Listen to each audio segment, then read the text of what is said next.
Hello everyone.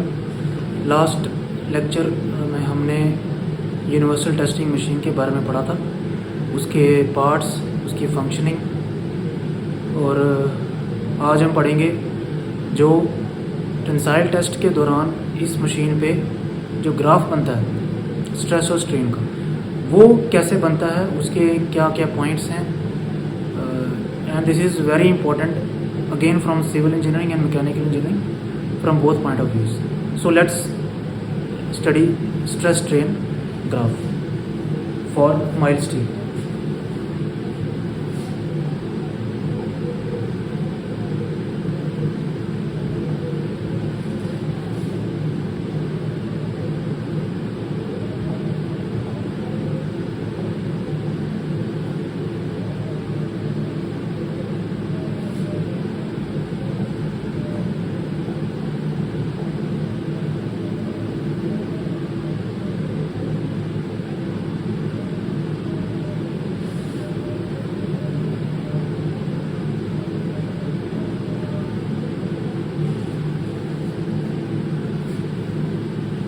So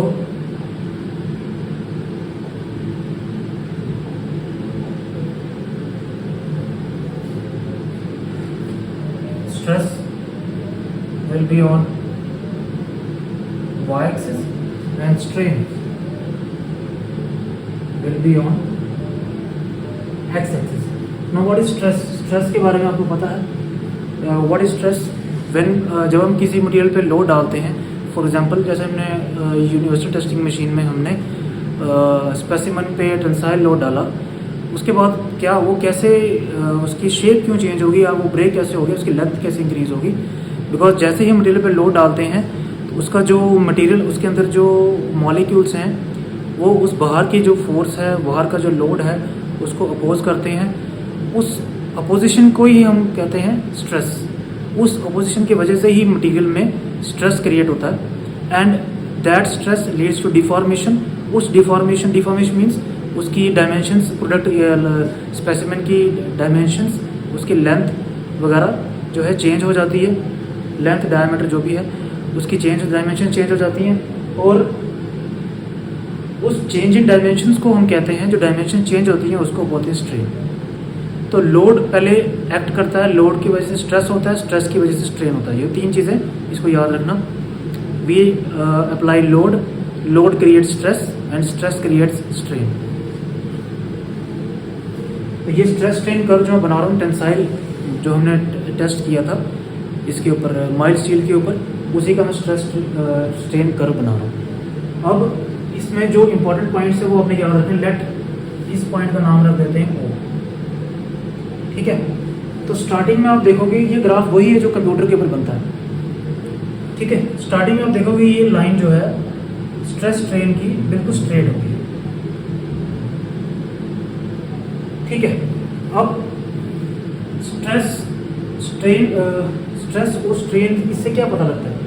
straight है, दूसरी बात दोनों तरफ इक्वली इंक्लाइन है। दैट मीन्स कि स्ट्रेस, मान लो ये पॉइंट कौन सा है, ए पॉइंट हो गई, let it be A point. तो ए पॉइंट तक अगर O से A आप देखेंगे, O से A जो है stress is directly proportional to, इस केस में stress is directly proportional to strain, okay. कहाँ तक? O और A के बीच में, ओके। और इसको हम हुक्स लॉ भी कहते हैं।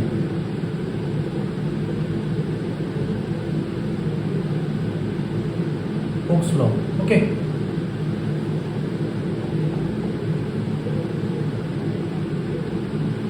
Hooke's law. ए पॉइंट को क्या बोलते हैं? ये पॉइंट आप याद रखेंगे, बड़ी इंपॉर्टेंट है। Limit of proportionality,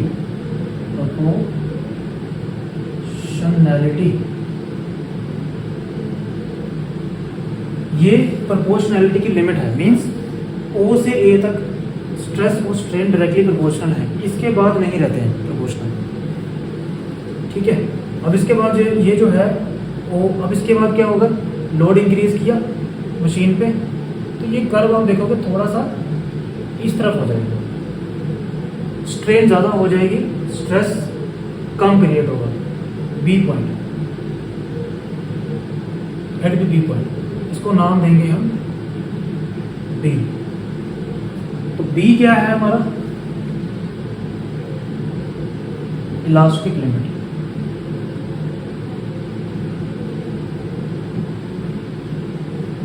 elastic limit का मतलब होता है जैसे स्प्रिंग होता है, स्प्रिंग देखा होगा आप सबने। स्प्रिंग को अगर हम स्ट्रेच करते हैं तो थोड़ा सा अगर कम लोड डालेंगे तो वापस आ जाएगा अपनी शेप में, तो उसको हम बोलेंगे कि वो इलास्टिक की स्टेज में है, इलास्टिक स्टेज में है। जैसे ही हम ज़्यादा लोड लगाएंगे या रिपीटेडली लोड लगाएंगे उसके ऊपर ज़्यादा, तो वो अपनी एक उसकी लिमिट होती है, इलास्टिक लिमिट, मतलब जहाँ तक वो इलास्टिक लोड झेल सकता है, जहाँ तक उसकी शेप वापस आ सकती है, उस लोड को वो क्रॉस कर जाता है, उस पॉइंट को वो क्रॉस कर जाता है और वो चला जाता है प्लास्टिक स्टेज में। प्लास्टिक वो नहीं है कि जो मटेरियल होता है, plastic means plasticity, that is the state of permanent deformation. और उसमें मटेरियल को मूव करना या उसको उसके ऊपर लोड लगाना, उसकी शेप चेंज करना बहुत आसान होता है। किसमें? प्लास्टिक स्टेज में। तो वो होती है इलास्टिक लिमिट। ओके, अब इसमें देखो O से A आ गया, लिमिट ऑफ O से A आ गया, हुक्स लॉ जहाँ फॉलो होता है, ठीक है। A से B हुक्स लॉ फॉलो नहीं होगा क्योंकि ये कर्व देखो आप B की स्ट्रेन की तरफ ज़्यादा है। B पॉइंट को बोलते हैं इलास्टिक लिमिट, ठीक है। इलास्टिक लिमिट का मतलब है इसके आगे मटेरियल जो है वो प्लास्टिक स्टेज में चला जाएगा, ठीक है। इसको हम एक लाइन से डिफरेंशिएट करेंगे।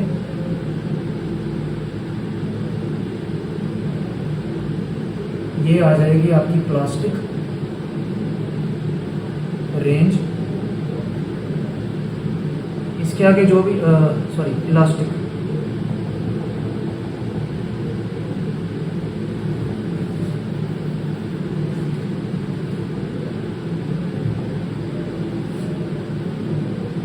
दिस इज इलास्टिक रीजन या range, this is elastic region, और इस लाइन के इस साइड प्लास्टिक रीजन आ जाती है। ओके, अब बी पॉइंट के बाद क्या होगा, बी पॉइंट मैंने बताया, बी पॉइंट जब इलास्टिक लिमिट क्रॉस हो जाती है मटेरियल की, उसके बाद मटेरियल थोड़ा सा फ्री फ्लो होना शुरू कर देता है, या फ्री फ्लो को बोलते हैं यील्डिंग। यील्डिंग एक नई टर्म है आपके लिए, YIELD। यील्डिंग क्या होती है? जब कम लोड पर ज़्यादा स्ट्रेस क्रिएट होता है, स्ट्रेस की वजह से डिफॉर्मेशन क्रिएट होती है, ठीक है, दैट इज यील्डिंग। मतलब कि कम लोड पर ही मटेरियल जो है फ्री फ्लो होना शुरू कर देता है। तो इसके बाद क्या हो जाएगी, यील्डिंग वाली स्टेज आ जाएगी। यहाँ से ऊपर चलेंगे थोड़ा सा, फिर नीचे, एक जो ऊपर पॉइंट आ गया, ये जो पॉइंट बना इसका नाम दे दो C, ठीक है। C को हम बोलते हैं अपर यील्ड पॉइंट। अगेन मैं यील्डिंग आपको बता रहा हूँ, yielding means free flow of the material with small load के साथ ही जो है मटेरियल इजीली डिफॉर्म हो जाता है, यील्डिंग। अपर यील्ड पॉइंट, और एक पॉइंट आएगा D जो नीचे होता है,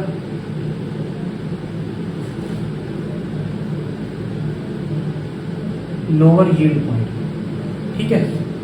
अब इसके बाद क्या होता है कि लोड जब इंक्रीज करते हैं, इसके बाद ये कर्व राइज करता है, एक हाईएस्ट पॉइंट आता है और एक नीचे वाला पॉइंट आता है, ठीक है। ये जो पॉइंट है this is the last point of stress strain curve. इसके बाद आता है E पॉइंट, ये जो ऊपर वाला पॉइंट है इसको नाम देंगे E, ठीक है, और ये F। अब E क्या है, E अगर आप देखोगे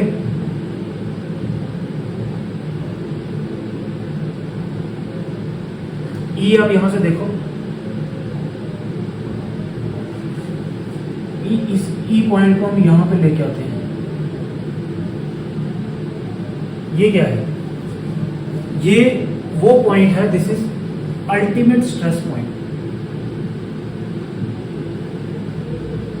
इस लाइन पे क्या था, स्ट्रेस,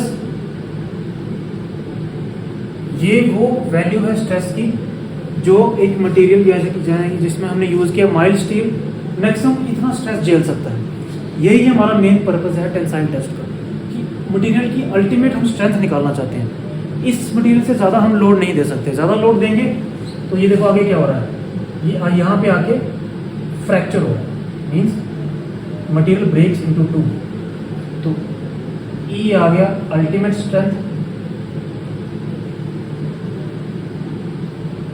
अल्टीमेट स्ट्रेंथ पॉइंट, और एफ आ गया फ्रैक्चर।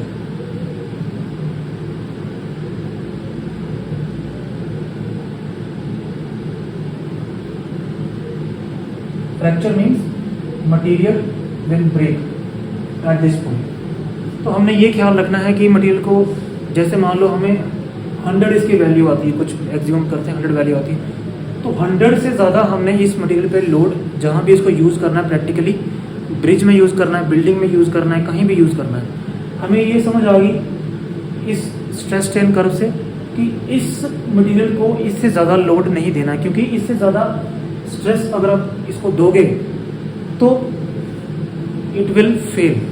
ये फ्रैक्चर होने का मतलब है मटेरियल फेल हो जाएगा, जो आपका स्ट्रक्चर है वो फेल हो जाएगा, वो गिर जाएगा, वो डैमेज हो जाएगा, नुकसान हो जाएगा। That's why this value is most important. तो यही था आपका स्ट्रेस स्ट्रेन कर्व। तो अगर लेक्चर अच्छा लगा तो please like and subscribe and share. Thank you.